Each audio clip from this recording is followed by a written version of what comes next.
Aloha and welcome back to Wanderous. I am, as always, your host, Andrew Crusoe, and today I'm going to tell you a story of a crazy thing that happened to me in Germany, and in the end, I was on stage wearing spandex.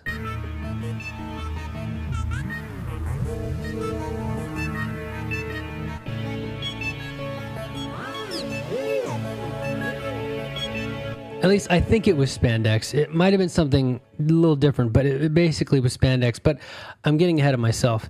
That's my teaser, but I should tell you how we got there. Now, if you'll remember, I had been in Bielefeld. I had been on the western half of Germany, visiting a friend, and just absorbing the German culture, exploring.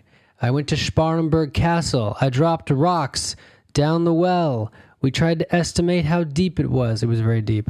The sign actually said it was like 60 meters deep, which is wild.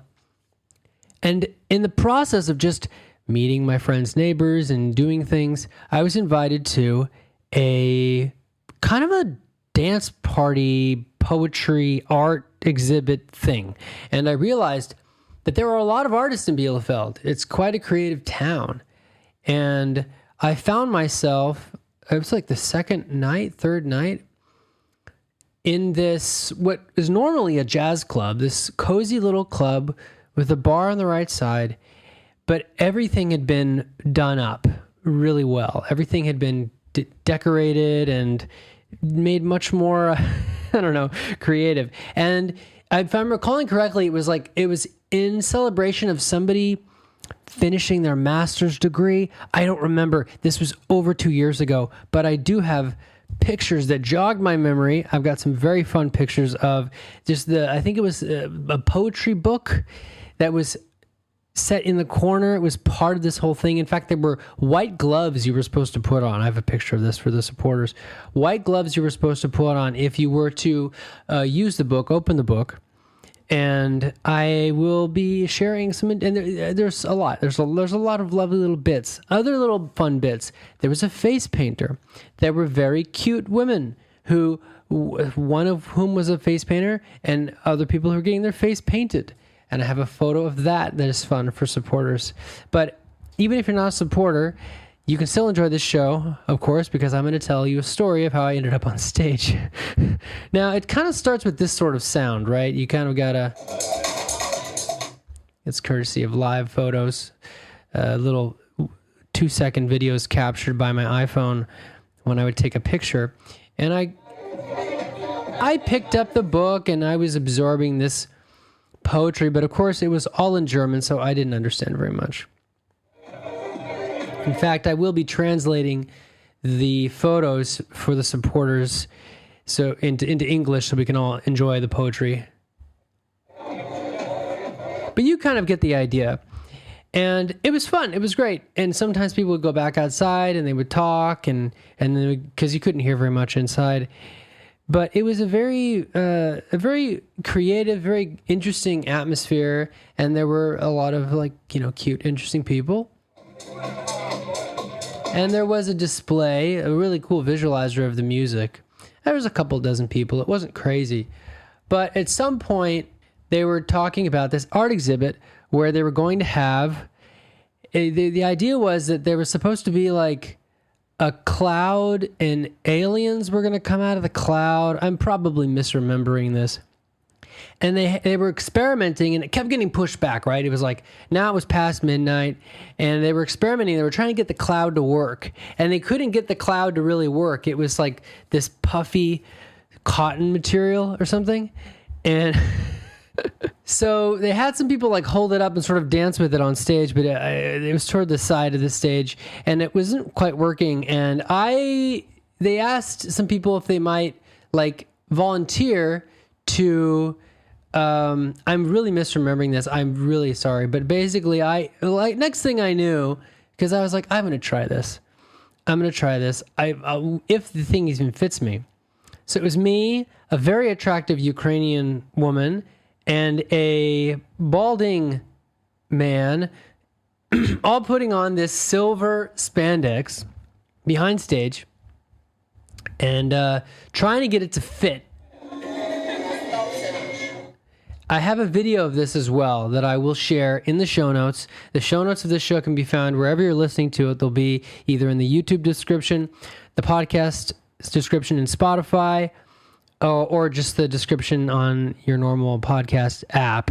And I have a really funny, it's a video on TikTok and YouTube Shorts of this moment where, and someone had my phone, which is like, was a little, I didn't know people that well there, so it was a little scary for me, but Bielefeld is actually quite safe. And my phone was already an old iPhone model at the time. It was an iPhone 8, so it was not like it was extremely attractive to thieves, but it was interesting. I could do a whole episode about when and when not to let people hold your phone. It even happened to me last night, and you kind of just go with the vibe. I mean, it's a little bit better with Apple products in my experience, because they've got Find My, so you can like lock it down if it gets stolen and stuff. But I still don't like to do it. I don't like to do it, and because I didn't have insurance on my phone. But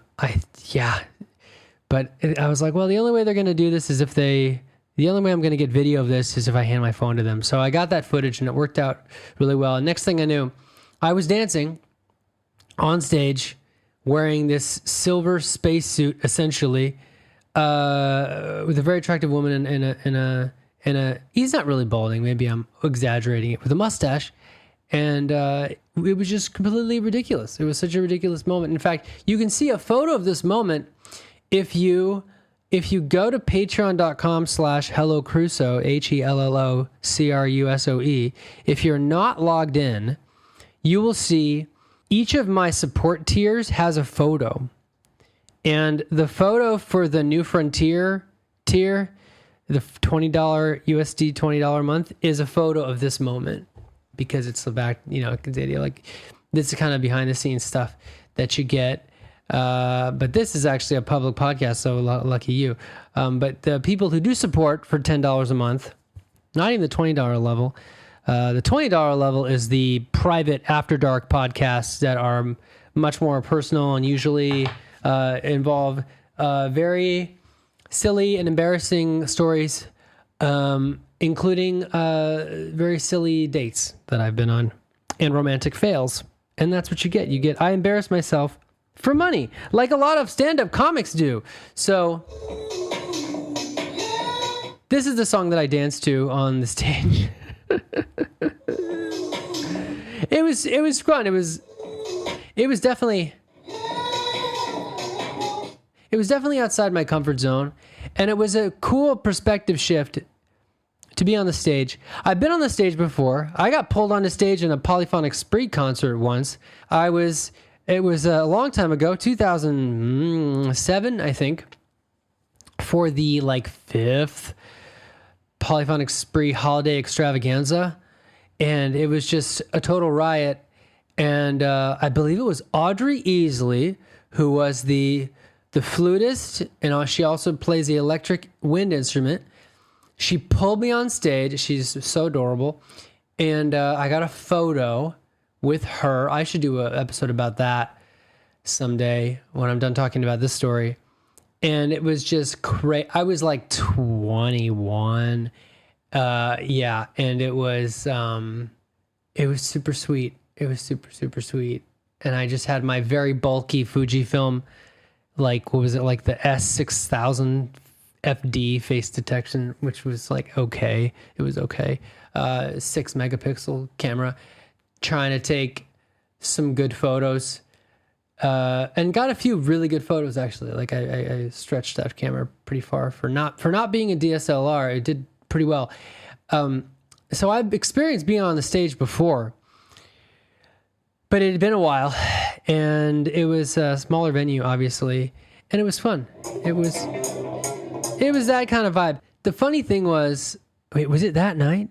I think it was that night. Yeah. We after this, around this time, I went back outside because it was getting quite hot, warm, hot. It was September, and it was getting quite warm in this club. So we went outside to kind of cool off, which was a bit too cold outside, to be honest. It was maybe 10 Celsius, 50 Fahrenheit. 10 is 50. Fun fact. Exactly. Math works out. And there were people smoking and talking, and some of them were sitting, and some of them were having like, I don't know, there's almost like I wish I'd taken a picture of this, but I didn't want to be rude. But there were people like, it was almost like a little picnic. Like you'd get these sort of, you get what I would call like the party outflow, right? So if people didn't, feel comfortable, it was too loud for some people in the club, which was not large, then people would go outside. This is pretty normal in these sort of gatherings. And there were people almost like having picnics. I recall like people sharing drinks and sharing little bits of food and stuff. It was very sweet. It was a very cool community atmosphere. But someone was talking about this window that the light was on across the street. It was this old, I believe it was a brick building. It was a tall building. It was like 3 or 4 stories. And they were talking about this woman, and I'm going to butcher this story, but they were talking about this woman like died up there. Like she was very, she would complain about sound, ambient sound all the time. And there was some story about this woman. I believe that she just died, and it took people a few days to discover her. So you learn these sort of goofy stories. I have these like echoes of half stories, because again, this was like almost 3 years ago, and a lot has happened. But this night was one of the most like outrageous, extroverted things that I'd done up to that point.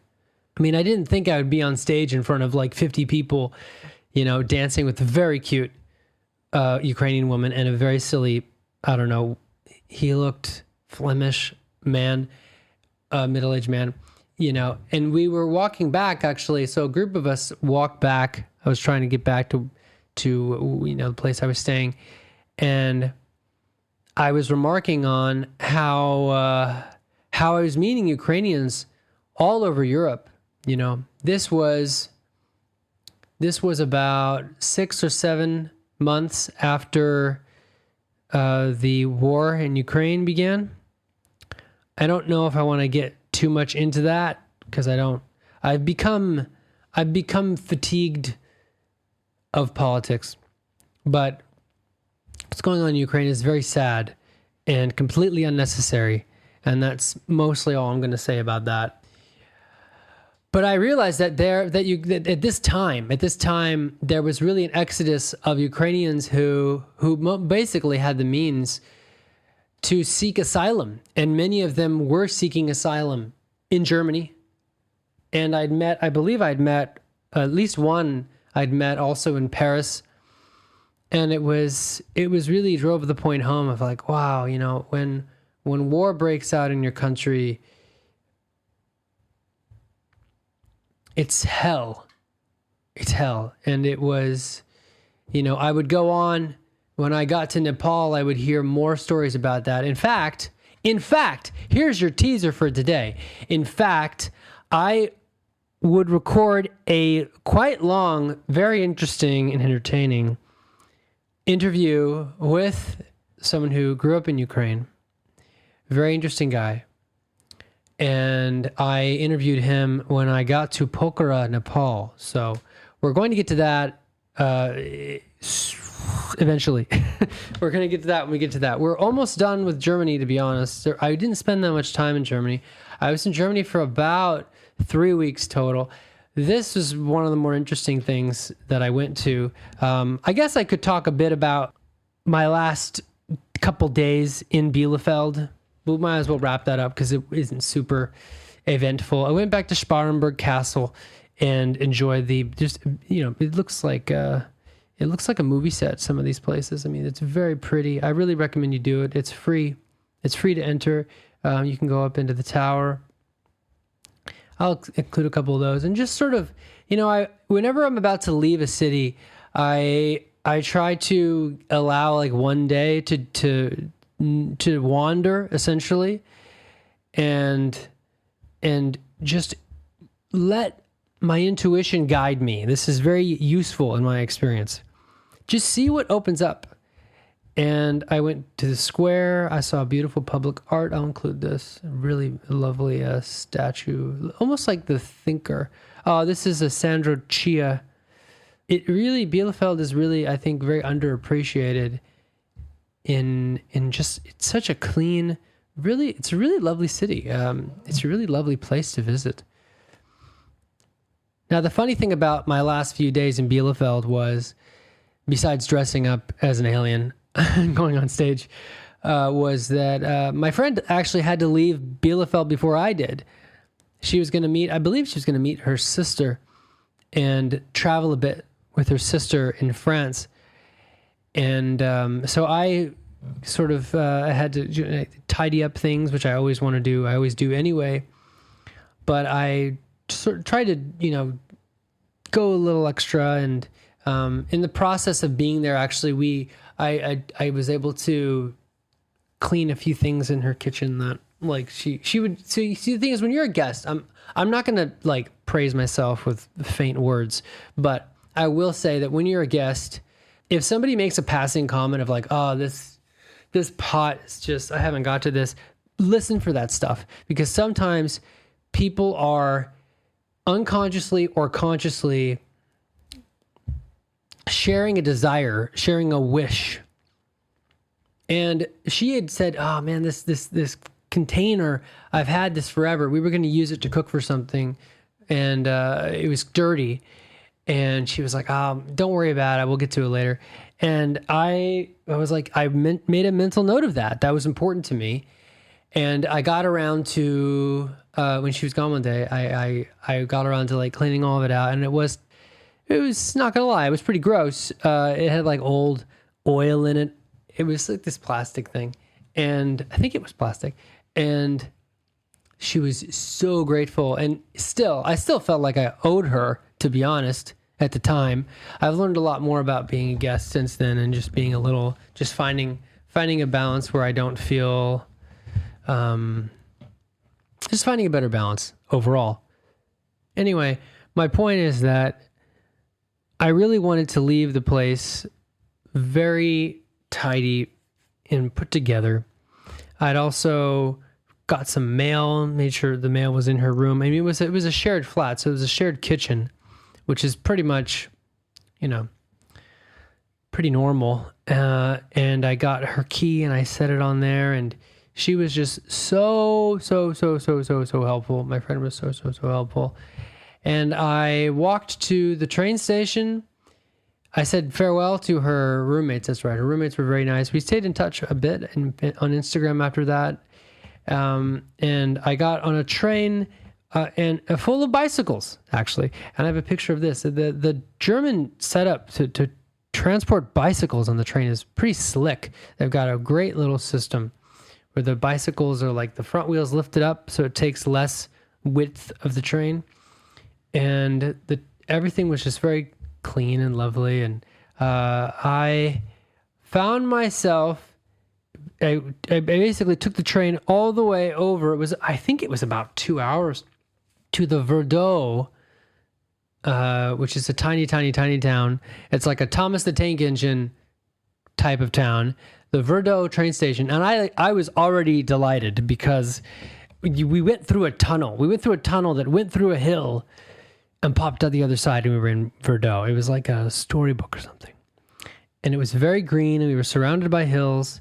And I have one photo that I will just put to just go, oh, this is Verdot. Because the follow-up photos are about a little hike that I did, which we'll talk about another time. We'll talk about next time. The nice rainbow happened 5 days later. Because the thing was, I had a great time in Bielefeld, but I'd had a very eventful time. And one of my fans, actually, one of my readers, had stayed in touch with me, had met me on the big island of Hawaii when I was selling my books, paperbacks, which was my job when I lived on Hawaii, before I started traveling, doing all these adventures. Before I started traveling, and I met her, and many Germans come to Hawaii to go on vacation and explore. And because Germans, they travel everywhere. Germans are amazing. And she just totally clicked and really enjoyed 10,000 Hours in Paradise, which is about a 3-book series, a true story I wrote about Hawaii, available now. The first one's 99 cents. Okay, I'll stop. But she offered to host me in her place. We'd stayed in touch, but she was in this little town, and she lived alone in this very, very tidy, very lovely house. And she had been sending me pictures, and I was checking in with my intuition, because to be honest, and this is the very shameful thing I will admit, as I did not remember meeting her. I did not remember meeting her because a couple years before, was it a couple years? Yeah, maybe a year and a half before I met her, I got a big concussion, which I've talked about on other podcasts. And it affected my memory. And at the time, my memory was not great. It's better now. And I also met hundreds and hundreds and hundreds and thousands of people selling my books around Hawaii. So I didn't necessarily remember everyone's face. And that's just the truth. I'm not proud of it. It's just the truth. But when I got to her town and she picked me up at the train station, it clicked, and I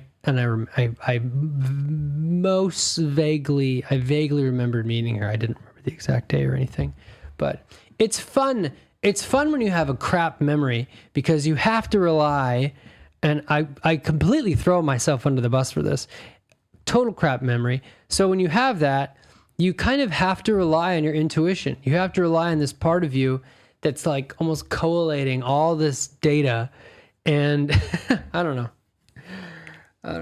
It's the same thing with, handing your phone to a stranger in a jazz club. But you know what? Everybody knows everybody in that place. Everybody, at least everybody like working with the art exhibit, everybody, because the person I handed the phone to, my phone, which was my lifeline and is a lifeline when you travel, this person was coordinating the event. So it wasn't a rando person, but you learn to cultivate your intuition. That's why intuition is so important in my tropical sci-fi books, because it's being able to cultivate my intuition and to trust it, to separate out what time am I experiencing irrational fear and what times am I feeling this nudge from my intuition.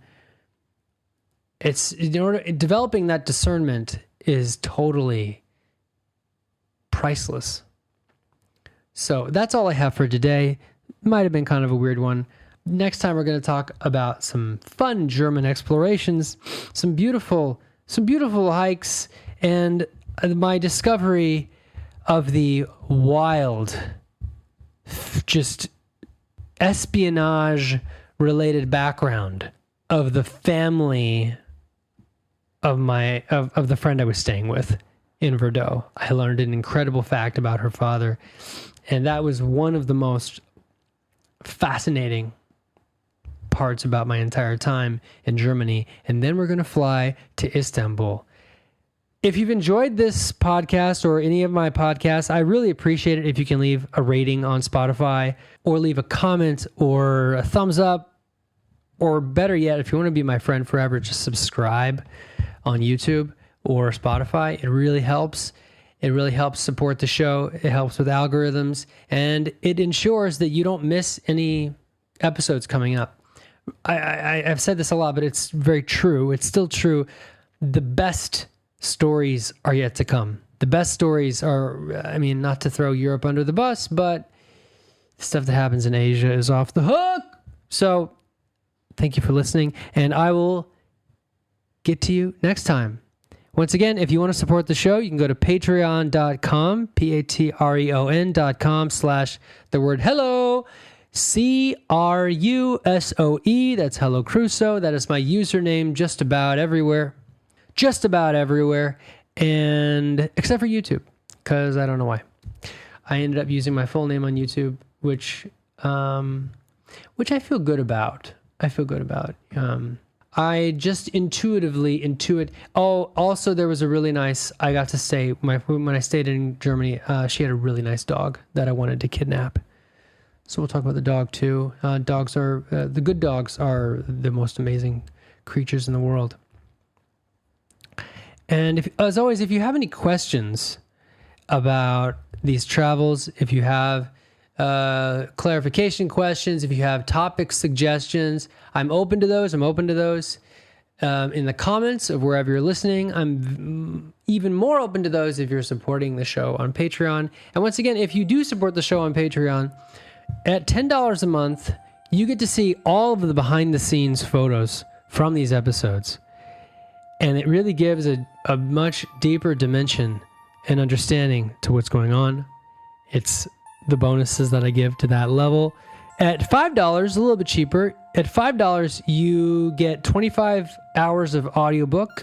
The majority of it is narrated by me. There's also a commentary audiobook where I do commentary on the professional audiobook that was done by Jeff Hayes of my Truth Beyond the Sky tropical sci-fi novel, which will take on a new and deeper meaning when my new book, The Kaleidoscopic Universe, comes out, which is in progress. And many things are happening. Many things are upspin. So, once again, thank you. And yeah, I'll see you next time. Aloha.